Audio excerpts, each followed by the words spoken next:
was your man, I was in more about from Ashanti Media, so be like video, Wadaruma, share my be fufro, na onusu who some more cost away my Ghana mo. And now PM Ghana this year is super papa nina efa said ye electricity tariffs. Esi emia wo mo enya asem ketua na areho sem wo mni se wona wo use prepaid meters no kra de auto credit no gusu na amem hu ba bia befa na eno ena Ghana mpanyifo bi edi omano atum se niama ekoso no mampanyi ene na pamfo titiu ni ECG omonhwe no mfo mo na nsi fom anye sa se de Ghana fo nyuma esi eguo no de oni ne pa ene de bebre oman a oman bisa nsem ebiebie nsem bebre so a mepese ye begibre yakwakuti abra wofa kofi apia ene na pamfo transi a omo edwudwa sa nsem no emu.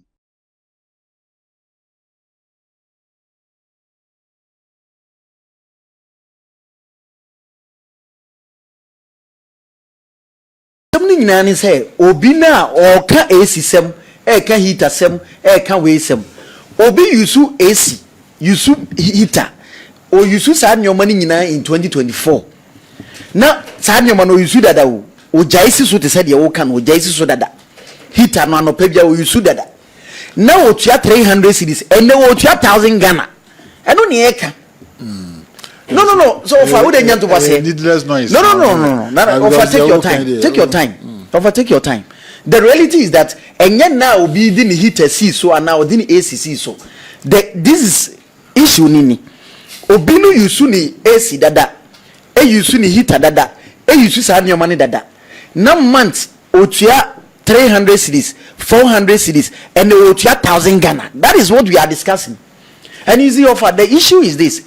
The issue is about this PURC here and no mutual electricity company for a statutory body, independent body, and their major function is to measure the balance between production and consumption. So, I say clients, yes, now your friend is saying a producer and so Emoka of a NDC for a bar, NDC for bar by Omoya Moyeni, Omoba and May 3. 2025 and no motor tariffs in 14.75. July 1 2025 and no mutu 2.45. October 1 2025 and no mutu 1.14. Yebesi 2026 year mu January 2026 and no mutu 9.86. Cumulatively within 1 year no omo to 28.2%. And so the reality is that it's not about obi o use AC a ojaisi so obi o use heater a ojaisi so. It's about the monumental increment in tariffs and on ayeka. And I think and no yenya the corresponding production and now what you feel ya two electricity bill mo 28.2% over 1 year.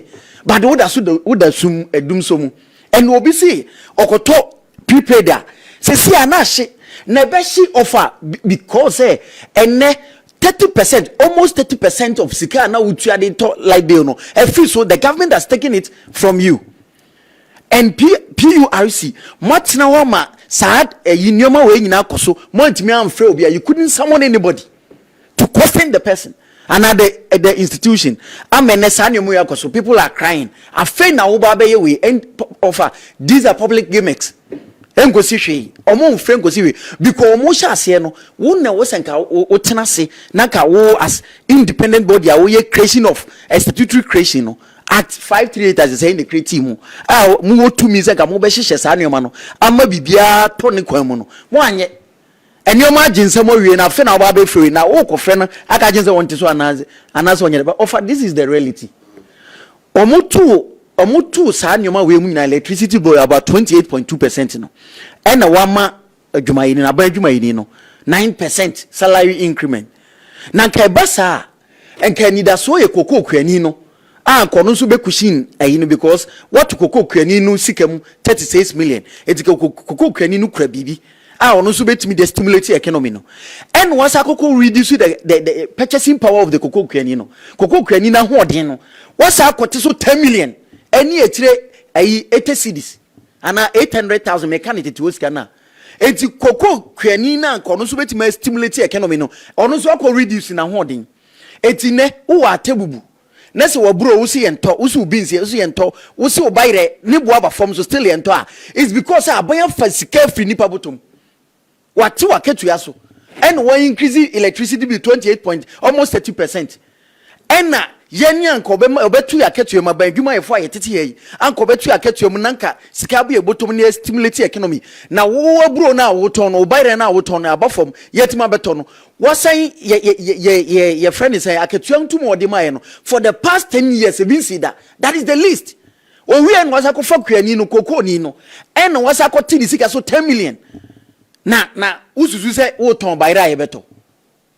Meanwhile no so no enye se oto sa nyoma we nyina mu no enye se oto mu no light ni so metebo kwa makro ofa yetimi light ni say aye presso.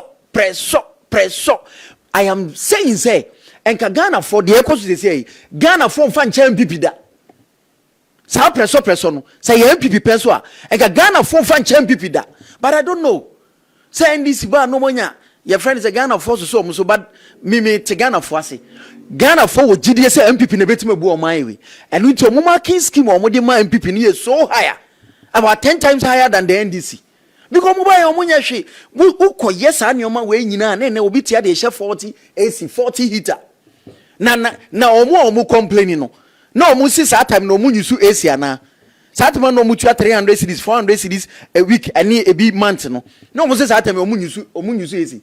They were using all these gadgets. But they know or use the same gadget. But now you know a double and a triple. That is the reality. And it is sanimo ya double no because a buy no buy within 1 year or two almost 30%. Of a woman pay once a muka. And yes, some was here don't know in any way. And yes, some was here don't know in any way. And Ghana for CSOs, any opposition parties to say UPN MPP. Would and you can say massage these some of these things because your opposition party would you also say you put the government in check and it's a binding yes and your man weighing it that's a opposition party over turn now to do a seminar now more mine here and that is the reality. These are the issues we are discussing here.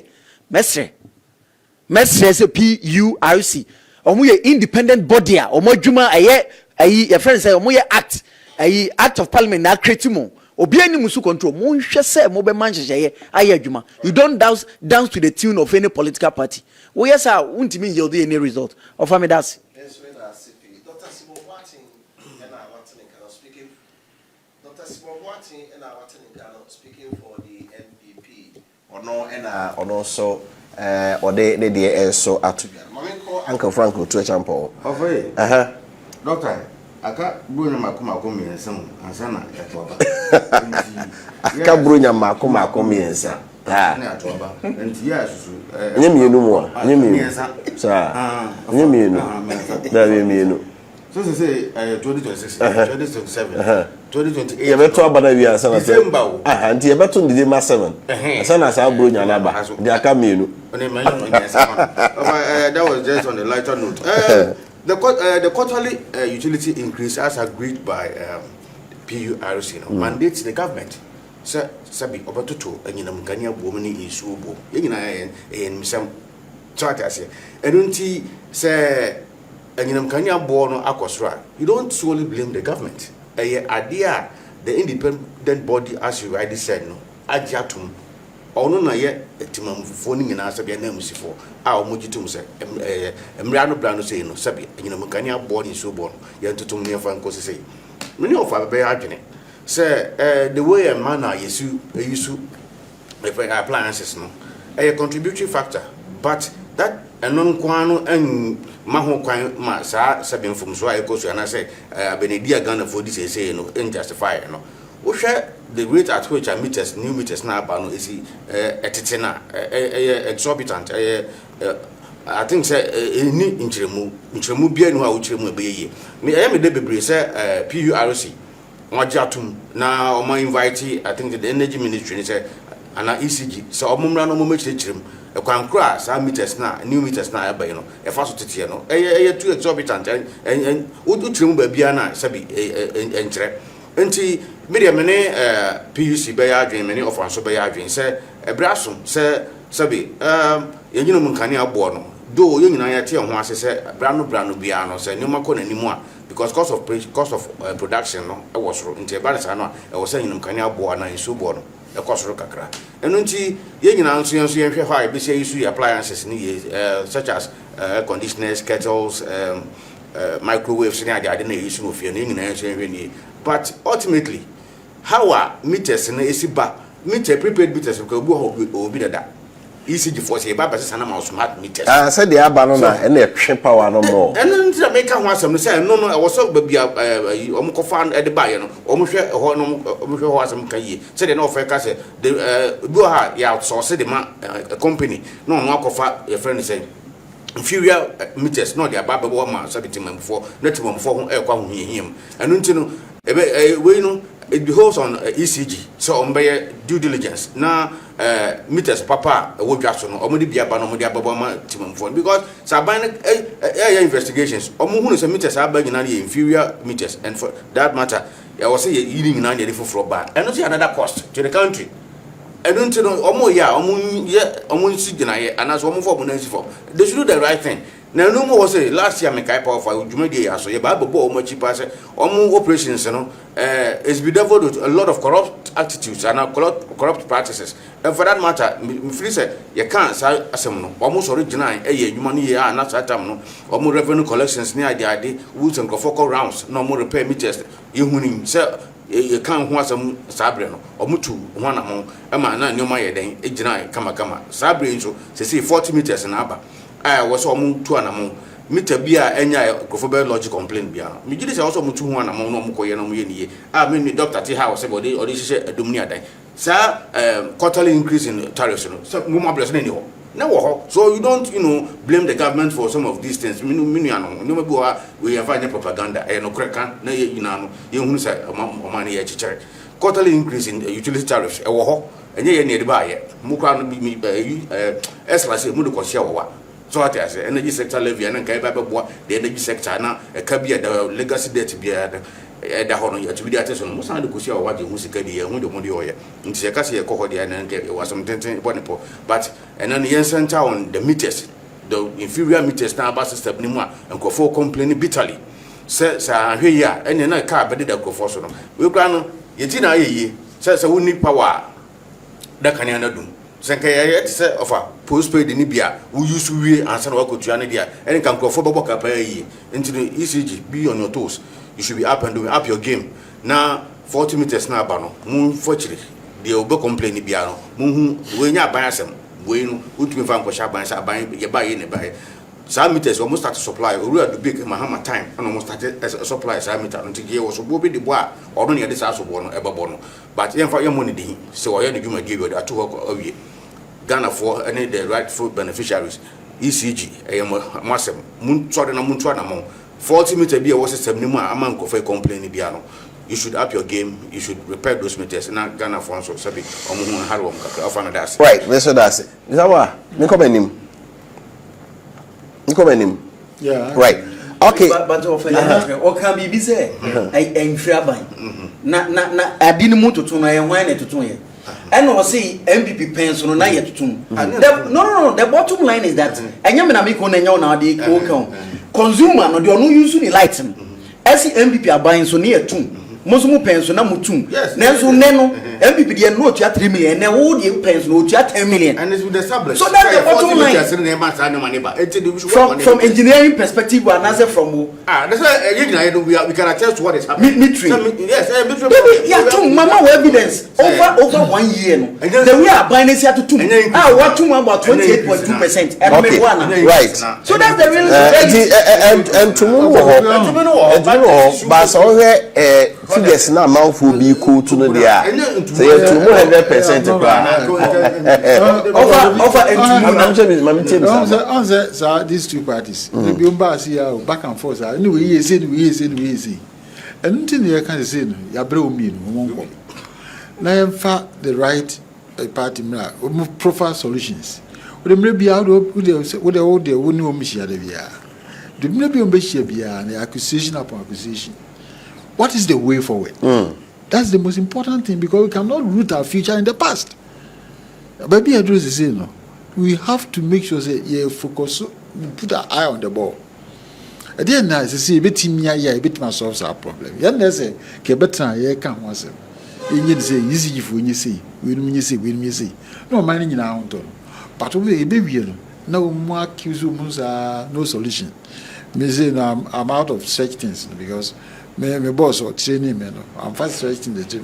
There I will come and complain about issues, but find solution. Yes, you quite bad emphasis because in every problem, within the problem, one a solution. The let's find solution to this and we'll be happy. We live here as happy guys when we have found solution to some of these things. That's what I would say. Right. But I say, say now hello, TV no so no. Nipa bebree baba kabama o ni die nie Frank Kulu Junior die ho and after was say I was complaining about my 2,000 cedis ECG credit running out in 1.5 months even though I am never home. Only to find that someone's 1,500 ran out in 10 days. Sorry, I will draw my case. We only back up bomber or the Frank Kulu also die ni. As I can confirm that meters are stealing our power. My daily consumption until my birthday on February 16 was 21 cedis. I purchased 1,500 cedis on February 16. At exactly 9:07 this morning, all the credits are gone. Zero. I beg Napo, make you investigate fast or I'll buy new power way if finished pass with same boat pay. I go disconnect and do illegal connection. I swear. I now spend more than 700 cedis a week on electricity at home. At this rate, the average spend on electricity is more than rent. Something is happening. And I've been showing you videos. Yeah, just say so it's a welcome news. Say Minister Sienko him. Now PRC also say immediately.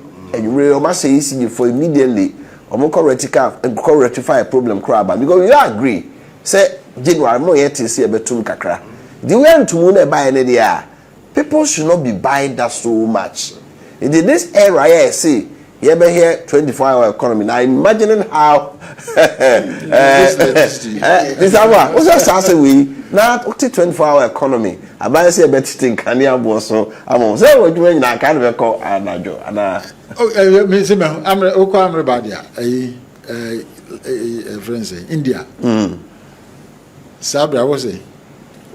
How no more bono crow. How biti. Okay. Now we come restaurant at 10. Nipe go and vacancy afena. Ade achi. Umu didi pass umu ye didi akwa. Cause umu ye 24 economy bi. Ti anajisu umu ye adwuma pa. The wian kra the krom ye di ne dura na jo ai. Krom ye very busy. The 24 economy no there say yes incentives bar. People harp on they harp on the incentives to make sure say they are benefiting from it. You know, you see the BR. And I was saying, with the 24-hour economy, a very good thing, as I was saying the other time, but there are certain areas where I say you slow down. I said, for instance, DVLA, you know the importance of 24-hour at DVLA. But Oko Port, Takrady Port, they are 24-hour. It's very important. The prioritize areas now, if you say very, because when we start the 24-hour economy, it's also going to put a strain on the government economy, budget, expenditure. Because say it take full a year, the government is going to spend not less than 4 billion cedis in a year.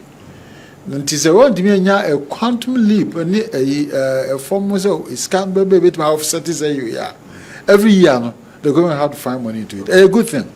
But we need to build it in such a way, say, if we have win-win situation and create issues. All right, but I say, you move on now, you hear Finance Minister Anamuntua Odietu say, Ghana, if a chance in building your gold reserves. Now, at least by 2028, now you will bear 15 months reserve for 15 months import cover.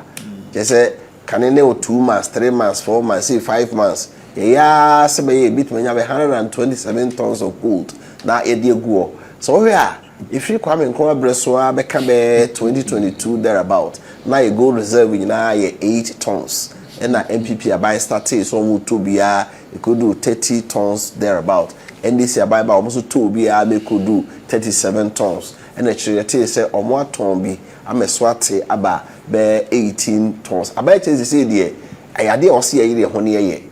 Na Ghana sika what you do.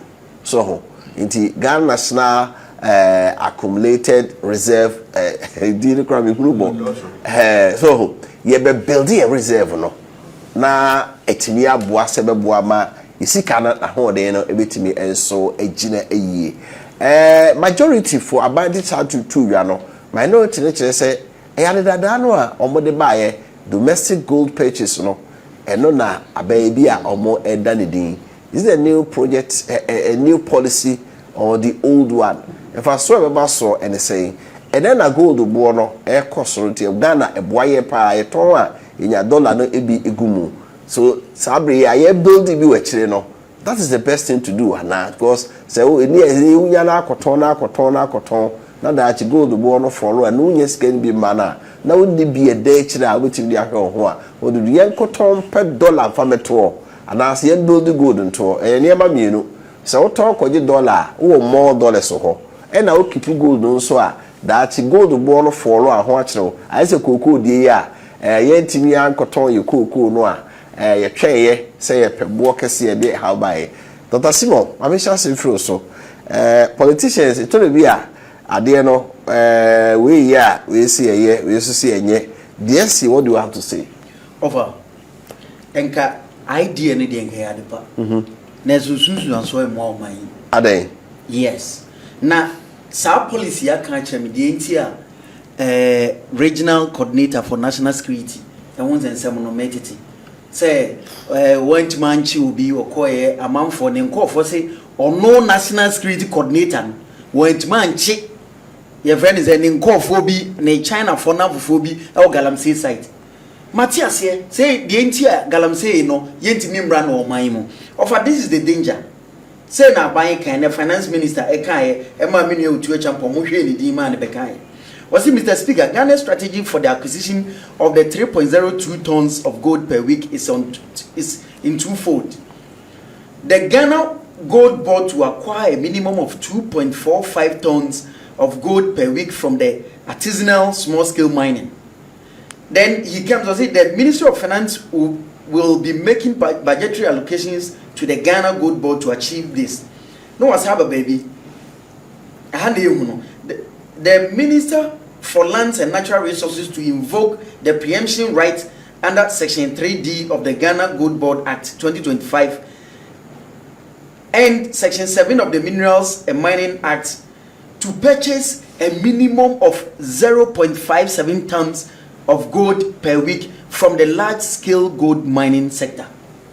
Over, it is a buying policy way now no at the detriment or to the detriment of sassino.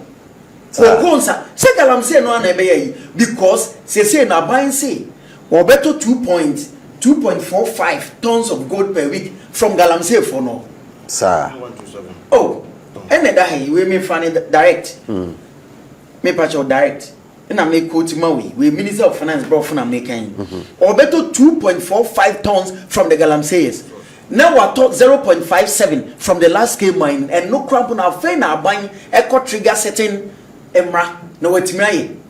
Now who you say ya? What's a cow who said wouldn't rock or goo and Sonium and any offer? Let's listen to the logical.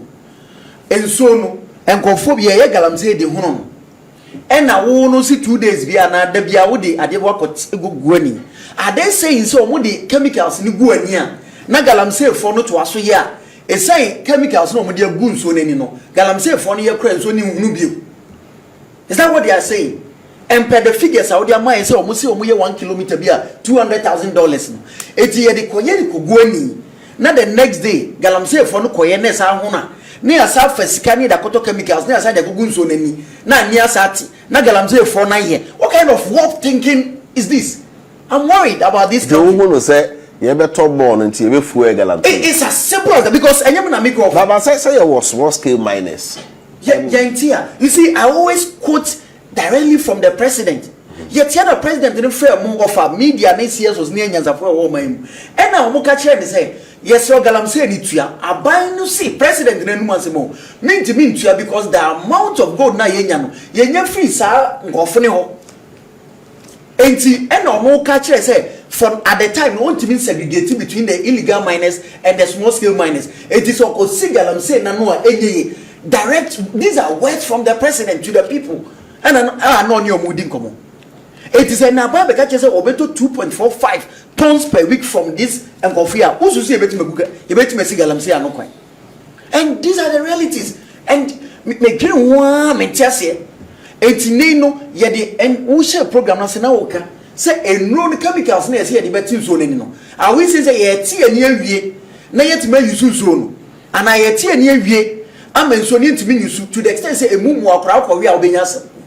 These are some of the things I was say timi trigger your mind. Na ye Ghana for no ye timi hwehwem ye kasa tie asenya.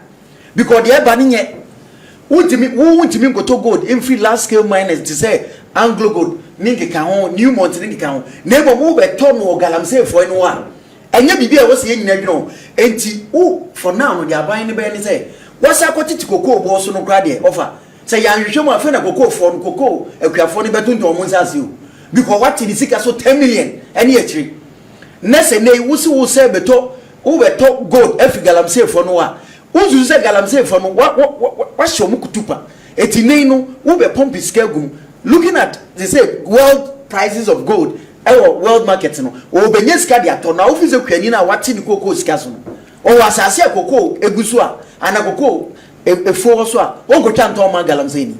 And yet that is the reality. Yet that and that is why I mean to say, and I mean say, Ghana for yen sorry, yanka sentia, because the reality and the danger, no, what ye nimunemu, yet to mean crap.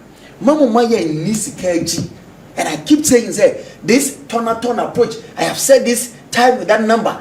This ton economic approach, it is wrong. You have to go quiet. And then you because gold was wrong. Who knows tomorrow? The next day, gold bonus with my 80 cocoa. And where will lie our fate? And that is why I mean to say, it was saying, or more mubu or mine, at this some level of thinking. Na ya gene kwa ye betimi a refining production ka o kan omuso ya ye actor ye de refine reaction enu ti esu se betimi ye. But the reality is that, or the realistic question is that ben because Ghana need the result. It's not about explanation, it's about what the person is experiencing. And nunti ne kan wasem it is here the policy be ba me as environmentalist they hear me pa and me say our policy na ye de ba no what is the environmental ethical perspective or dimension to that policy yes here dey ban yes sir oba time na what galamsey communities na researchers ni scientists no ko hwehwehwe mu a omo say omo fa apimfo dunu na no omo galamsey community omo ko wo a emu nkru wu ye no saa ha no beto aso asi ye to aso yes anyoma we a wa wotim potemu a oba time a wonyem a na sabi wo ba na wanyem no na so ntimi ma ne nsentimi ma menkai obi aya saa dia ban di ba no ebetimi amasa wo ha we na to so wo important. And that is why I'm so worried, and that's why I'm expecting say of amua any minua ebeto so no mu nyina de o ma say it is wrong. Let's reverse it now. Buying country say 2.45 no tons of gold no or ton free large scale miners no now what at least the minimum of 0.57 no every day artisan that is it. Those people no on to add in more. Oh yes sir, it brings development. Oh yes sir, e dia sundweba. Oh yes sir, dia motoba. Oh yes sir, yare ne sa nyoma na eso aye basbasa ni nyina no eso beti. Oh yes sir, obi nkotwa na kokwa asase nton. Me that's offer. That's it. I go to Hey, doctor, I'm ready to hit you, but I will try. Government targets 127 tons of small scale gold yearly under new reserves policy. Reserves policy.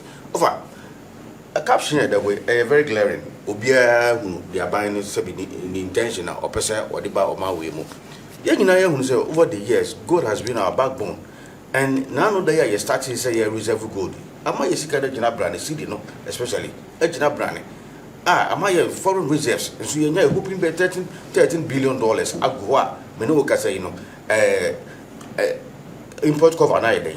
I call him, and it is a binary signature for whom here say, Gold Board will not be a license giver, but rather will be a player in the purchase of what gold. Starting March here next month here, baby mop up. I buying beto gold through Gold Board, Finance Ministry. No, to Gold Board from these artisanal small scale miners. Any illegal miners, any galamsey said the meaning Dr. Simon Ayeka. Any illegal friend is small scale miners, and a cocoto, a friend is a good left from more.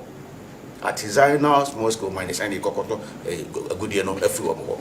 Now, a lot of investors will troop into Ghana to come and buy the gold. So you say Gold Board now is a player in the gold purchase now.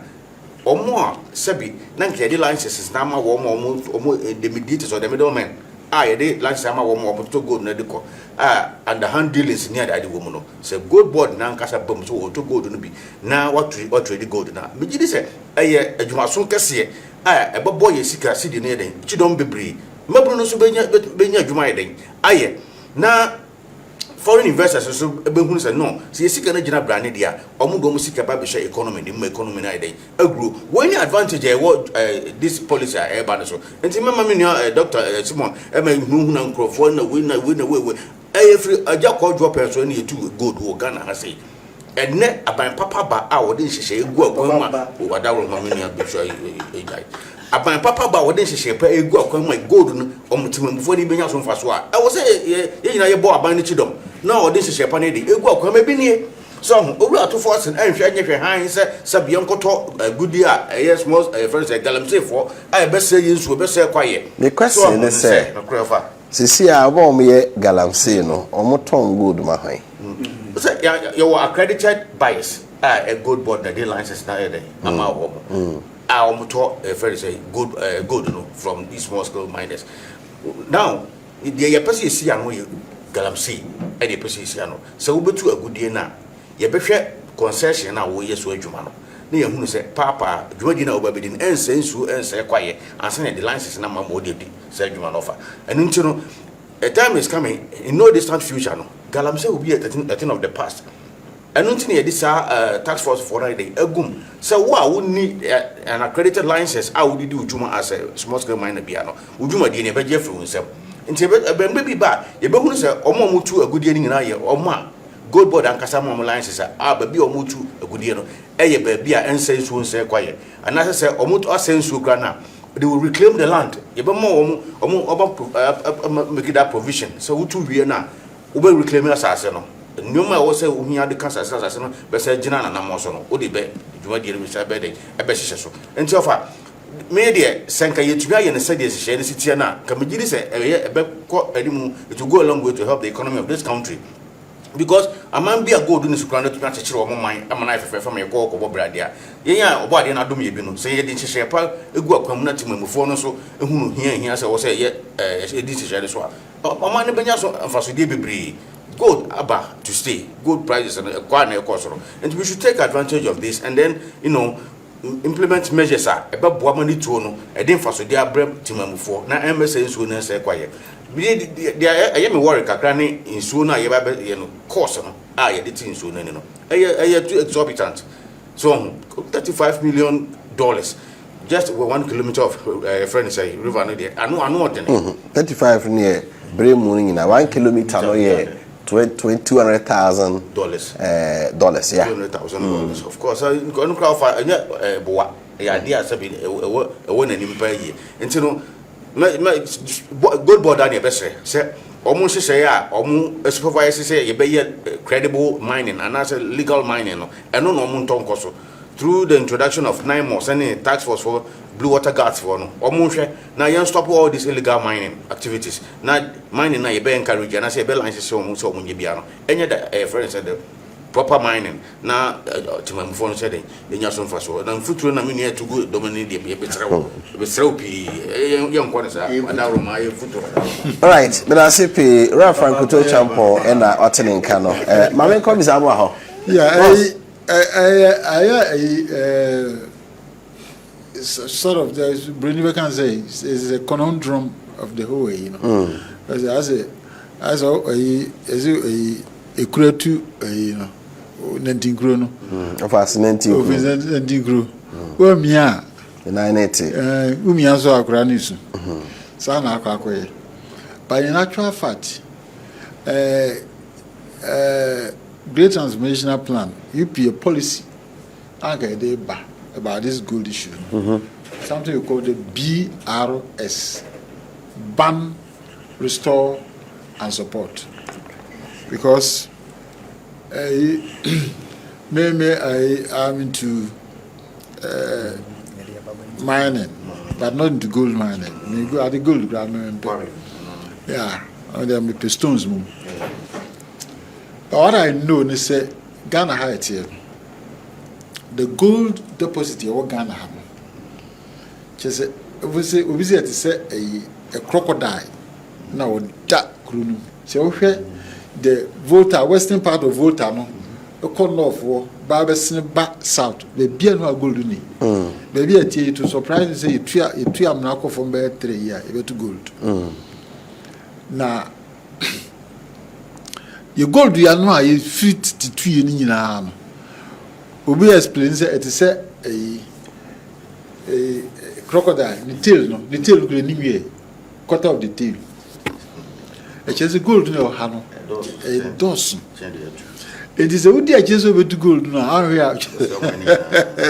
know, ahead of Medusa and was it a far with him ran the abba or the banner the abba. I feel they would be area then I was it BB over can say, or able to be as any gold, we are done gold. No, Bonnet, you did not hear done gold. We both done good. Oh, both you didn't have done good. Now, I don't know. And maybe I say very careful. Important say the gold, no. You be the huge man, but we need to be careful. It's in another policy say you ban it. Restore ban BRS ban restore the lands no access any river bodies and then support who are doing the genuine you know not just say ban restore and support. So another year policy that's what we're going to do. And the pay na many Abraham TV or station one of the stations on the pay gold issues you buy. You know what he told us? What is the gold no I'm saying there also. NDC NPP na akabo. One NDC new. Was NDC NPP or be quiet here. And our cabo. No makabo na omo entize no. NDC ni ntimi kasa NPP ni ntimi kasa because omo ya there. So ama numbers for no ba hokra they find difficult to control them. Because omo be ba no e pa almost person go be bo one fight there. Omo nyina e ka. There are a big problem. But I'm saying, no, let me ask myself, say, before the gold board came, no, now gold no new tune, volume, no. Now it is we are as it is we see. Because the volume hasn't changed. But not fine. And I knew. Because that time now gold you to grow my doors power. But not PMMC, but not a private jet is a airport. Assisa gold in Nako. Because I thought who one of the presidents or call India and all kinds of Ghana yet about to gold see about. There's when a president can just say gold are most money abeni. Yeah, dog your papers immediately this hour. About 4 times there. Okan. What I say? Not just a smuggle of gold, no, a post watch. Jena agrophobia tsemwe didia. And the extreme lie the number far gold board no. Ama ehunu say gold ya say a fa microphone say kwa. Ehunu.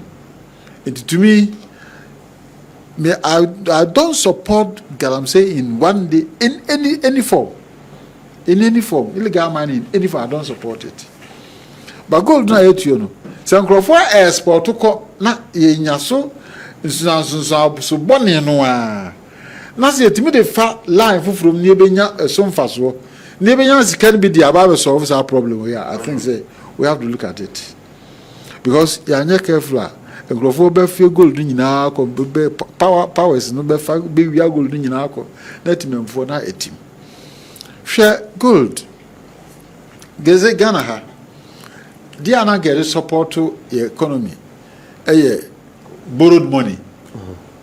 Maybe I borrow some foreign euro bonds. Now when I know what it is, you could be there. Hey, then they had anyway.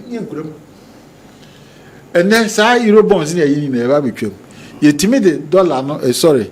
Yeah, the gold never have a support to your economy. One thing we need to look at it. I feel you have built your reserves on gold and some on dollar. The liquid reserves and the non-liquid reserve. So what other countries we are? Women non-liquid gold maybe at 30 to 35. Another country we are 70 gold backing of the economy 70%, and they are doing very well. And it is a Yamia Buana say, oh, this opportunity, this is not the time to throw it away. We feel that what we have to do is to make sure that you derive enough benefit from Saudi we see. Because you see a Tiagra and Yaji was a maybe Dria and I say, they got your queer, you 2 weeks of import cover. And now I will do 2 months, I will do 4 months. If you are man for be a degree. Now, say, wait a minute, I call 15 months, which is almost 1.5 years of import cover. I tell you that we have a very stabilized economy. We'll be proud or backroom, anybody so about, or I'll invest our own stroke. So, it is 127 tons no day ban.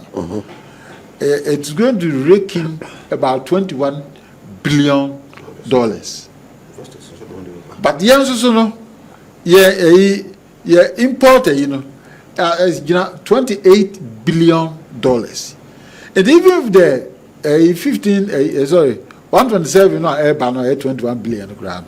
What do you call import cover no? It will not get up to the 15 months. It will get to about 9 months.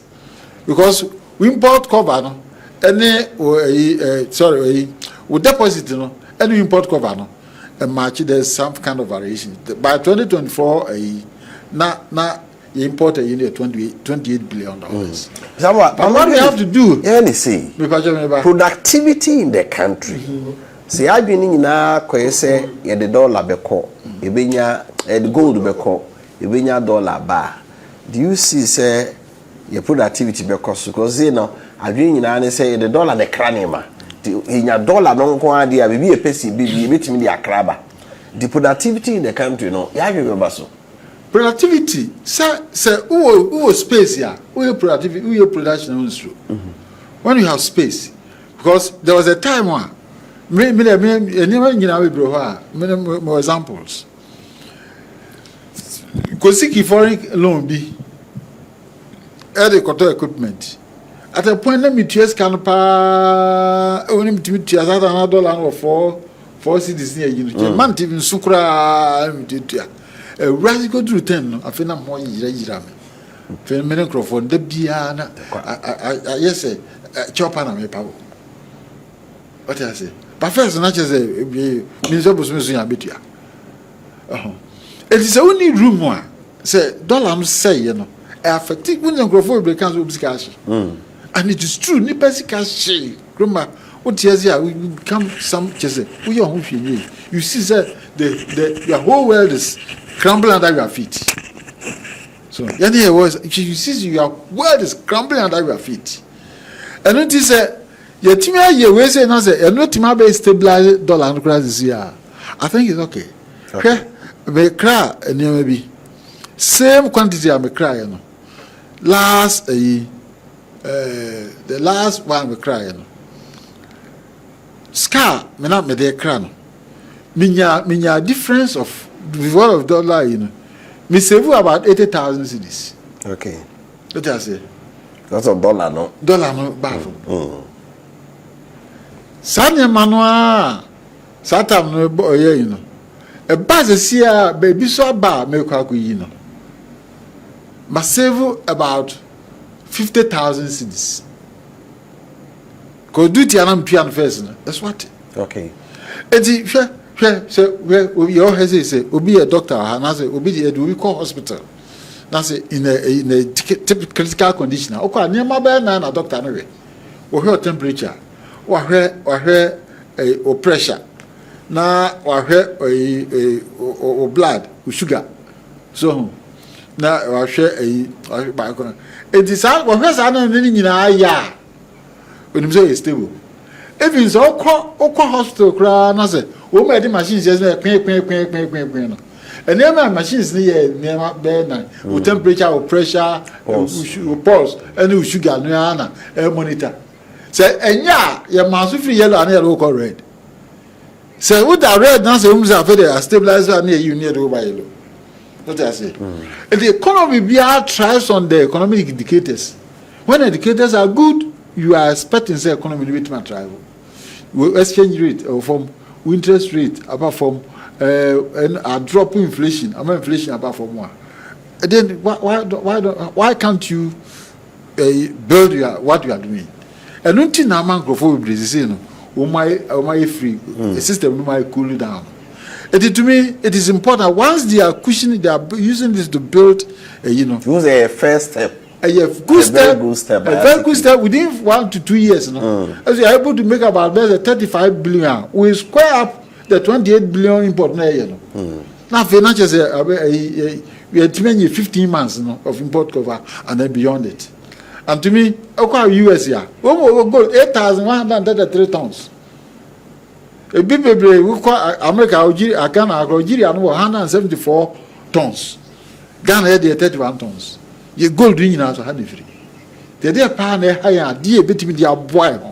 Not your mangrove would diminish the bread. And the PMMC no moon this year.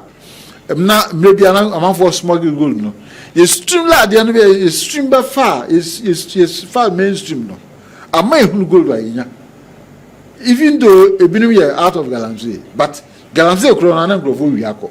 Okay. This is way not balance here the solver, infant. But and there's no in any way I may support Galamsey in any way. That is why our policy was say we build, we ban, restore, and support. That's it.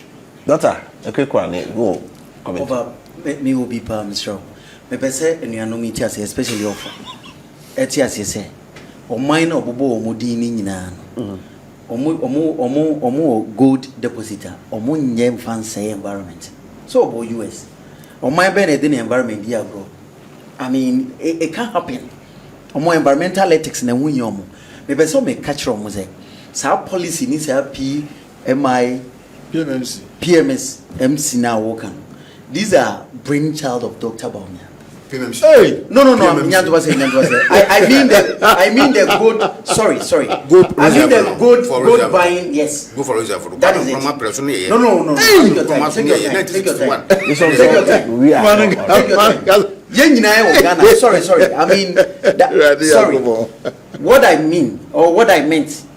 And it's the domestic gold purchase program. The domestic gold purchase program. I bring child of Dr. Baumia, and I know me well. I know so credit. Go for it. But ye or my more himself Baumiane. Sa idea no de buy. And a mama ban a more far I you see. I thought that the Biameka nobody prosecutes a project than the dreamer. And it's a open we are dini ya. You invite or you take some wisdom from the person who initiated it. Else, you won't get the results you want. Me, can't argue with Nina say. In this space, Nina say, let's think about the productive, the productive aspect of this gold way than the ton approach. And Dr. Baumia decided the long or the medium term was to ensure, say, obey Hansi production. A bini refinery. Sabeya enye this ton kind of thing. Emwa because I just say enunti se wo ka se yenkushi na obi won ton.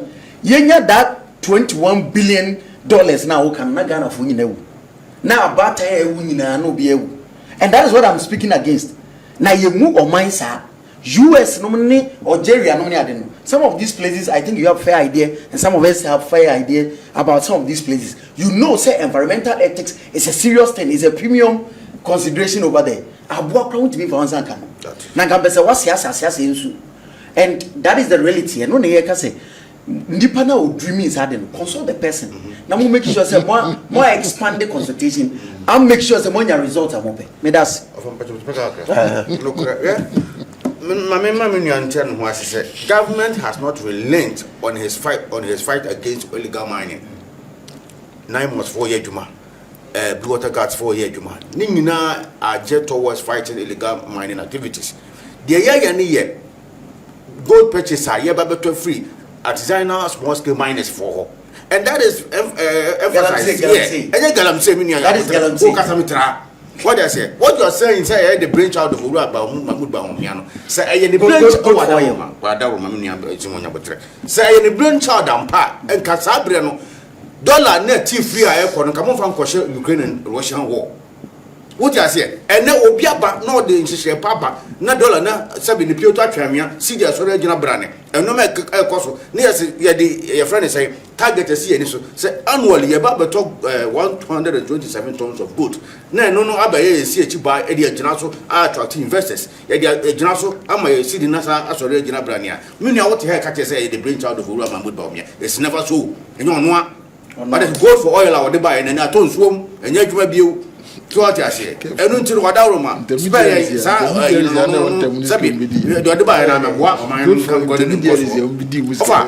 policy now apparently bad. The GDP pass a boy. So what I say, it will attract investors more. Omo be assembly beba, omo be and then I know that John Domen Mahama could be a factory or shama. I buy glasses. Glasses and you bet me export to America now. Who want that return? More didn't buy one district one factory. Diana to me buy Casablanca. Casablanca never Casablanca by a woman. Mokrana young woman. What I said, not one good. No, but our is a fraud and castle. Oh, young crack and young crack. What I say, and young crack. Casablanca never to Guadazo. One good Cataplaco. Who obviously cut off fashion and do my old demand was the factory. What I say? One fruit factory, you know, coming here being talked about marketed that. One district, one factory. Ghana, there were 216 factories. Factory in the back, now, no, but we already have no back. All right. So what I say? What a very vibrant politics. I will run John Mahama and Poundful. I told Force and Honorable Edeba. Only money to dominate and run Mabunia Jumania. What I say, $60 no money more. Sitting in sorry, Janabania. And Mabunia Jumaya. So what I say? You see, the pointer, you be making me say. Sadi gold, Adina mono yena, my game was a monamoshas. From independence, Edibesi Momo time. And I'm saying Edibesi Momo time. MBB by now, I friends say, no, take your time. Not tons of gold. Or my money say over. 827. That is it. And MBB fusionizing. I think 30 plus. And you see the quantum jump. Quantum jump. No, so you benefit anyway. So quantum jump. Benefit anyway. You see, you were Addison, former governor of Bank of Ghana. See, what has been kind? Was this a guy go to gold? $1 no more money. If that is economic management, any guy is $1 billion. But you see, more than $7 billion the economy. Because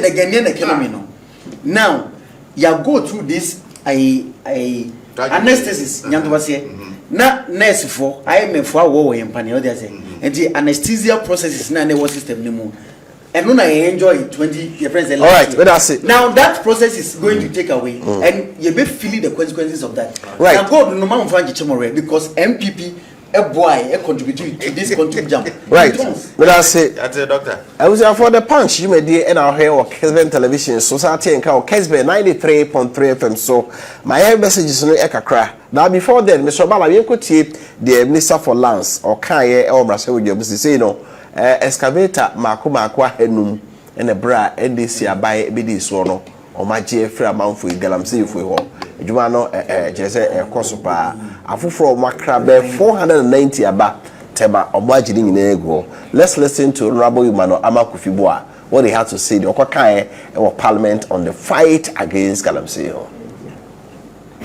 Since my adoption of office, a total of 500 excavators have been seized at various illegal mining sites across the country. In addition, a total of 490 have been impounded at the Tama port awaiting clearance.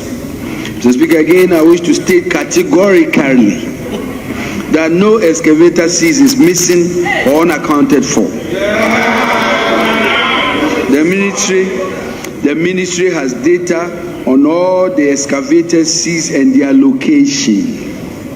The Speaker, in furtherance to our efforts to regulate the importation and use of excavators, the Ministry of Lands and Natural Sources, in collaboration with the Ministry of Transport, the Driver and Vehicle Licensing Authority, DVLA, and the Minerals Commission, has rolled out a national excavator tracking system. This system provides a centralized national dashboard, geofencing capabilities, real-time alerts, and enforcement support. It also incorporates an import restriction regime which establishes multiple layers of approvals for the importation of earth-moving equipment into the country. The Speaker, to import an excavator, an importer must first obtain an approval or permit from the Ministry of Transport. Upon arrival of at the port, the DVLA registers the excavator before clearance. Thereafter, the Minerals Commission installs a tracking device on the equipment prior to release from the port. Mr. Speaker, furthermore, government has procured and deployed over 1,000 digital tracking devices to monitor and regulate the movement and use of excavators and other mining equipment nationwide, in accordance with the provisions of the Mining and Minerals Operation Tracking of Earth Moving and Mining Equipment Regulations, LI 2404. The technology-driven intervention is enhancing real-time monitoring, improving transparency, and strengthening accountability within the mining sector. Since my adoption of office, a total of 500 excavators have been seized at various illegal mining sites across the country. In addition, a total of 490 have been impounded at the Tama port awaiting clearance. Mr. Speaker, again, I wish to state categorically